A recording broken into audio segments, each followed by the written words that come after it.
Support for WYES is made possible by Mary Lou Kristovich in memory of her husband, William Kristovich.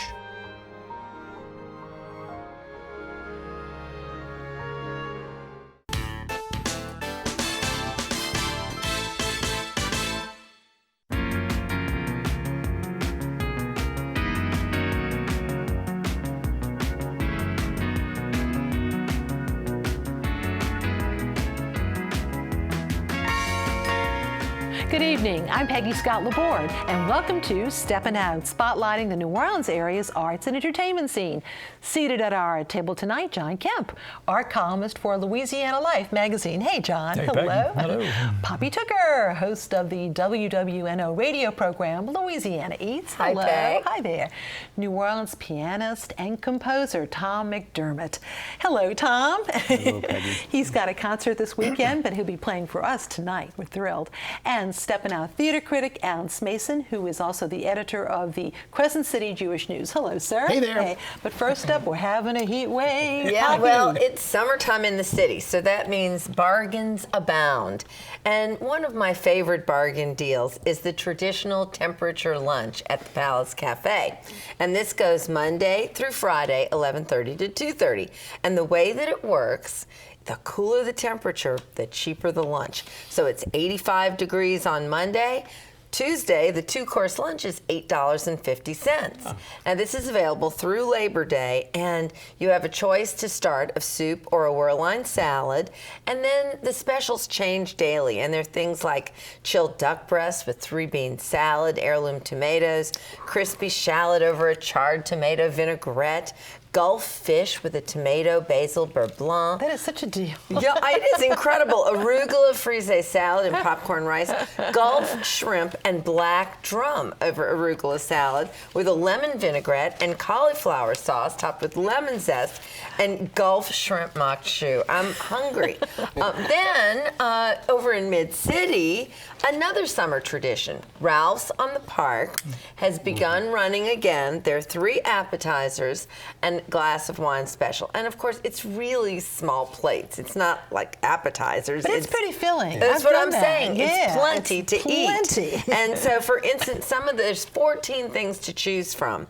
And it's things like Crabmeat Deviled Egg with a white remoulade, pico de gallo, Crawfish Crepe with corn Maque Choux, crawfish butter emulsion, Crabmeat Daniel with French dressing, chervil, and celery root. It's delicious food, so it's a great way to eat light inexpensively, and the wines are very fine that they pour along with that. Then it's June, so that means it's time for the Eat Local Challenge again. And there's always so many fun things going on. If you're interested in local food, you can learn about beekeeping, you can learn about chicken keeping, you can learn about, there's bicycling trips, there's foraging trips. But this year, Molly Kimball and Eat Fit NOLA has joined forces with the challenge, and so they have helped make local dishes that are also eat fit, so they're good for you, and there's over 24 restaurants participating. And to give you some examples, at the Old College Inn, the Eat Fit Gulf fish with local vegetables that get harvested, from that farm right next door to. Yeah. Blue Line Sandwich Company has a Crab Louis salad. Cafe Adelaide has smoked redfish salad, chilled and grilled over local vegetables with lemon Creole cream cheese and Gulf shrimp firecrackers. At Cafe des Gars, you can have sauteed jumbo shrimp with a black bean cake. Sobu has Caribbean-style shrimp salad topped with shaved Vidalia onions and Tabasco and Puerto Rican rum-infused pineapple. So there's also Commander's that's participating, Cafe Adelaide, La Tie, Zia's, Dakota on the North Shore. It's a great way to eat local and stay fit. Very good. Thank you so much. Wow. Thank you. And we have a kickoff art weekend this weekend, sir. Well, we got 3 shows. Now, one is going to be, it's called the New Orleans Arts Center. It's down in the Bywater section on St. Claude Avenue. It's called Interpretations. It closes this weekend, so get there quickly. This features 15 artists from the Bywater neighborhood, 13 artists, 2 are from the North Shore. 15, and the art ranges from photography, sculpture, abstract painting, realism, so forth. Quite interesting. But there's one show within the show. It's by an artist and writer in New Orleans. His name is Morgan Moulthrop. Oh, yeah. Moulthrop, yes. We know it's called Morgan. New Heritage Trails. And this is really a challenging thing he's done. What he's done, he's created artworks for the 7 post-Civil War era monuments that's in the news now. So he's bringing art into the monument discussion. And what he's done, he's created artworks depicting all of the monuments they're talking about, some wanting to tear down, some want to keep. And what he's suggesting is that instead of tearing them down, use the money, so that the city use the money, give grants to African-American artists and let them interpret the sites. And he creates some examples of what they could look like. And what he said was, this is not Iraq. We don't tear down monuments. Look at the Whitney Plantation. We had the Whitney Plantation. That we didn't tear the plantation house down, but we have this wonderful interpretation of slavery. So get the politics out, and let's get the intellectuals together to talk about how to make this a conversation between the communities in New Orleans. It's a very old community, and there's always been a connection back and forth for many, 3 centuries now. So let's not be too hasty in doing all this, and let's turn it to an advantage to talk about art, history, and what they mean to different communities within the city. Really interesting stuff. But this gallery reminds me of, us been around for a while. It reminds me of the old Contemporary Arts Center back in the 90s, and late 80s and early 90s, especially when Don Marshall was there, because he would just gather all of these artists from all over the region, had these really wonderful shows, kind of just Andy Hardy side of things. It was really, really good. And Herman Krohn and Christina Jurin, they're both New Orleanians who are out in California and returned to the city after the storm and opened the gallery, sort of this coming back to New Orleans after the storm and revitalizing, well, not revitalizing, but recreating the Bywater section with the whole gallery scene down there. Now, 2 other shows I wanted to mention. You go down to the Arts District this weekend of all the openings. There are a lot of good shows going to be there, but the 2 I wanted to mention. One is at the Caland Contemporary on Julia Street. It's a photographer from Georgia. His name is John Folsom. The title of his show is Coastal Cartography. And when he takes photographs of these photographs of the marsh area of Georgia, the coast of Georgia, as opposed to Louisiana. It could be Louisiana, but it happens to be Georgia, and he's from Atlanta. So he takes these large photographs and he cuts them up into grids, puts them back together on board, and then layers them with color and wax and everything else to give this effect of old maps, but in fact they're photographs. Really well done. The next show is at the Contemporary Arts Center, the new Contemporary Arts Center, not the old one. It's a New York artist by the name of Adam Pendleton, and his show is called Becoming Imperceptible.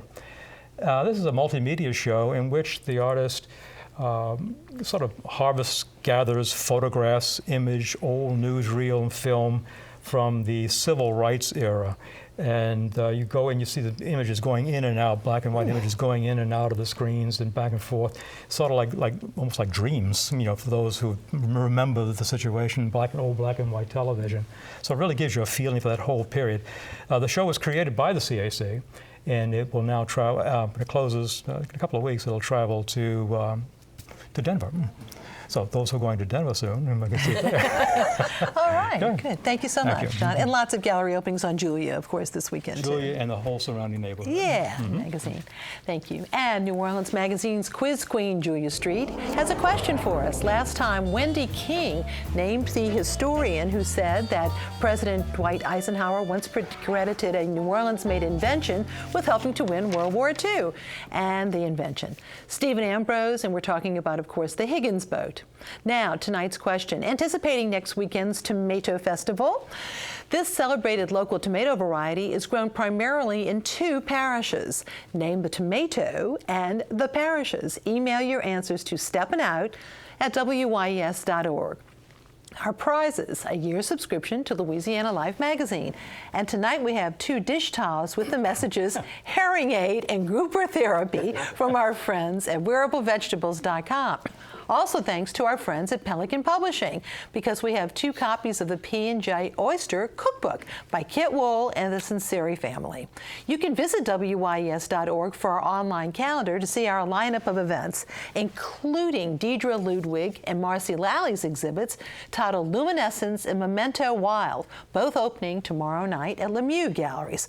Also, you can find information on Open Mic Night at the Fairgrinds Coffee Shop. That's next Thursday night, June 9th. And there's also Dinner and a Zoovie, a summer film series at the Audubon Zoo, kicking off next Friday, June the 10th. And you can link to our WYES YouTube channel to view our program. Now to Tom. Tom, I did not know until recently that you came here originally because of the 1984 World's Fair. Yeah, amazingly enough, I was living in St. Louis and had a connection that got me. It was pure kismet. And speaking of Missouri, and those of us who, of course, have seen you around town, Scott Joplin is one of your favorites, and you're focusing on Joplin this week. Tell us about that. Yes. We want to show 2 album covers that you said are very important too, but sure. go ahead. Sure. Well, I grew up in St. Louis, and it was a ragtime city. As you mentioned, there were ragtime festivals. It had a ragtime history. It had the historian of the music and Traber J. Titian, who had a radio show so I had access to this music. And around 1970, there was a fellow named Joshua Rifkin who recorded an album of piano rags on Nonsuch. And before that, ragtime had sort of slumbered in this terrible stigma of, guys wearing straw hats and striped shirts and garters and smoking cigars and playing tack pianos and fast and furious and really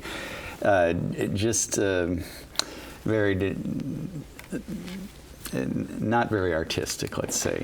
And Joshua Rifkin with this album, and Gunther Schuller later with the Redback Book that came out, took Joplin's music particularly and elevated it to art music by playing it as classical music. Now, this is before the Sting, isn't it? This is about 2 years before. Rifkin is 3 years before the Sting. The Redback Book comes out in '73, and the producer of the Sting, Tony Bill, hears it and says, "This is the music I want in the movie." And as a result, it goes from just being, an academic and ragtime nerd-centric music to, universal consciousness. So this weekend you are doing a special concert at Snug Harbo.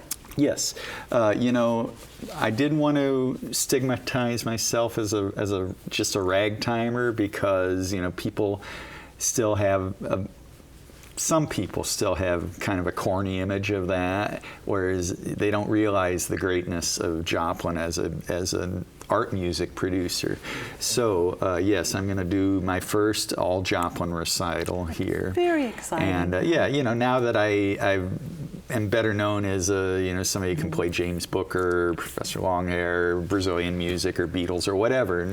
It's safe to play a ragtime recital. Well, let's see a little bit. You're kind enough that you're going to be playing for us, and whether it's gotchak, a Brazilian beat, or the ragtime of Scott Joplin, here's the versatile Tom McDermott to perform Scott Joplin's The Roseleaf Rag.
CDs that are available include Bamboula, Live in Paris, and Churro de Norte. And once again, Tom will be playing a Joplin tribute this Sunday at Snug Harbo, and we're so excited about all of that. Also, McDermottmusic.com, you can see his website. And now it's time for our artist spotlight. Marilyn Monroe was born 90 years ago on June 1st, and tonight we're featuring one-of-a-kind photos of the movie Legend by Lawrence Schiller. This is the color photograph that was used on the cover of the August 17, 1962 issue of Life magazine discussing her death. And we have one of the famous poolside images from the set of the 1962 film Something's Got to Give. It was unfortunately Monroe's last on-set photo shoot. Coming out of the pool without her swimsuit was unscripted and surprising to those who were on the set. And we also have actors Wally Cox and Dean Martin with producer Henry Weinstein celebrating Marilyn's 36th birthday. The exclusive limited edition portfolio of 12 photos are each signed and numbered by Schiller and housed in its own custom portfolio. They're available at MS Rao Antiques on Royal Street, and check out their website for details. And then this is Treble Small Triptych by New Orleans artist Annie Lousteau. In addition to her art career, Lousteau has long been a champion of the local music community. Her paintings are included in a group exhibit at Ariodante, and that's tomorrow night.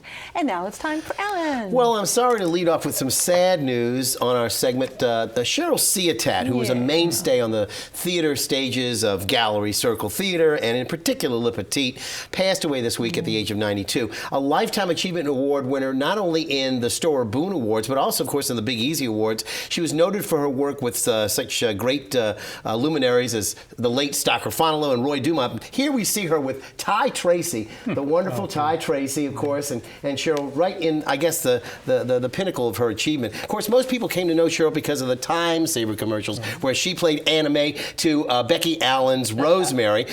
She did live a full life, and according to Brian Batt, was instrumental in getting his mother, Gail Batt, into Le Petit. So she became a mainstay there, too. So really, a lot we can thank her for. A memorial's planned for June 18th in the Bywater at St. Paul Lutheran Church.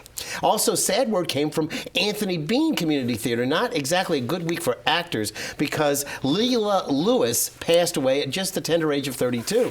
She has a memorial heading up this Monday at Rhodes Funeral Home on Washington Avenue. And I have to say also that, just a reminder, the celebration of life for Desiree Leday, the actress who local audiences will remember as Mrs. Wire in the Tennessee Williams Hotel plays. She passed away. They're going to have a celebration of her life tomorrow morning at Loyola University's Ignatius Chapel, and they plan a second line after the service.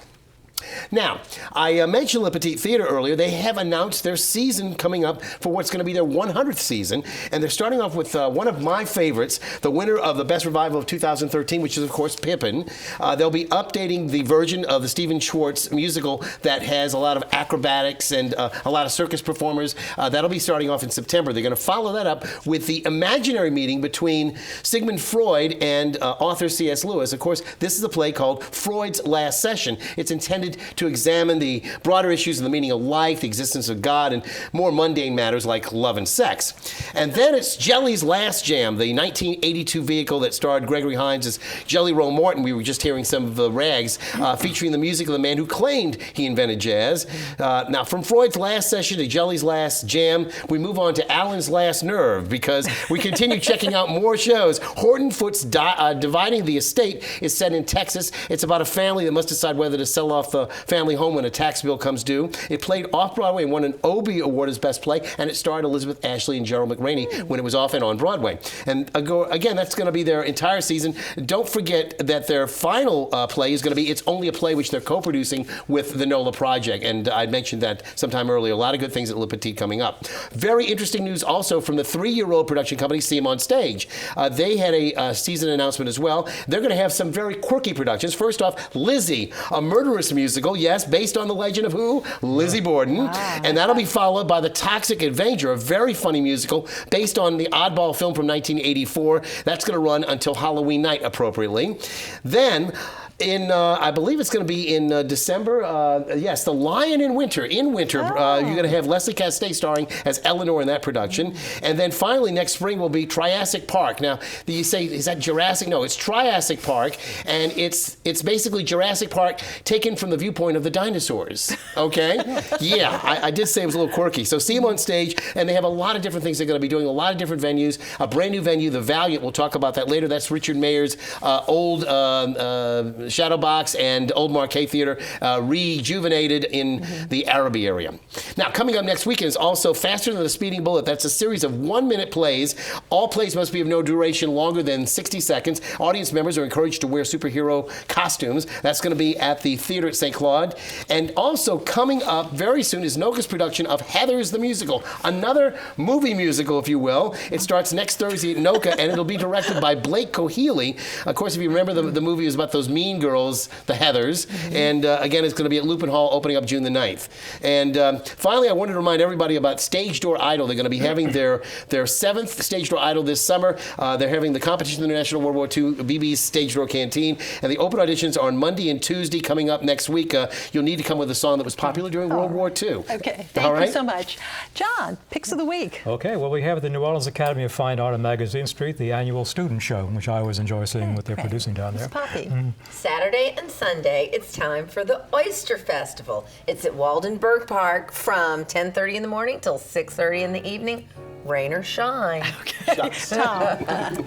I hate to double dip here, but I got to mention that Mark O'Connor, the Grammy Award-winning violinist, composer who's worked with Yo-Yo Ma and many other people, is going to be at Snug Harbor on June 9th, and that's a big deal. Very big deal. Thank you, Tom. I have to tell you about Presenting Princess Shaw. It's an unusual documentary about a New Orleans artist whose name is Princess Shaw. She gets discovered, and she becomes a hit in Israel because a mashup artist and a documentary, I guess you might say he's in the documentary, but a mashup artist and a musician takes her songs and makes them hit songs. Amazing thing. You need to see. It's a documentary, and it's playing at the Broad Theater starting up tonight. Okay, great. And now my picks, the Louisiana Philharmonic Orchestra's Volunteer Committee. They're holding their Symphony Book Fair. That's tomorrow from 9 a.m.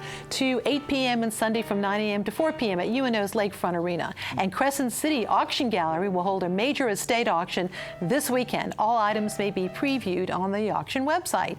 And don't miss the Peter, Paul, and Mary tribute concert starring Gina Forsyth, Richard Bienvenu, and Heidi Melassa on Sunday at 7 p.m. at the Columns. And admission is $15. And finally, Bon Appetit, I love that, will present a free concert, Music of the Night, next Wednesday at 7 p.m. at 4 Points by the Sheraton French Quarter right there on Bourbon Street in Toulouse. And then next Thursday at the Pavilion of the Two Sisters and City Park's Botanical Garden. The concert starts and I think they open their doors at 6. I think the concert starts around 6 or 7. Double check that. Thank you all, and we get to hear more of Tom McDermott with Maple Leaf Rag. Thanks for watching. Good night.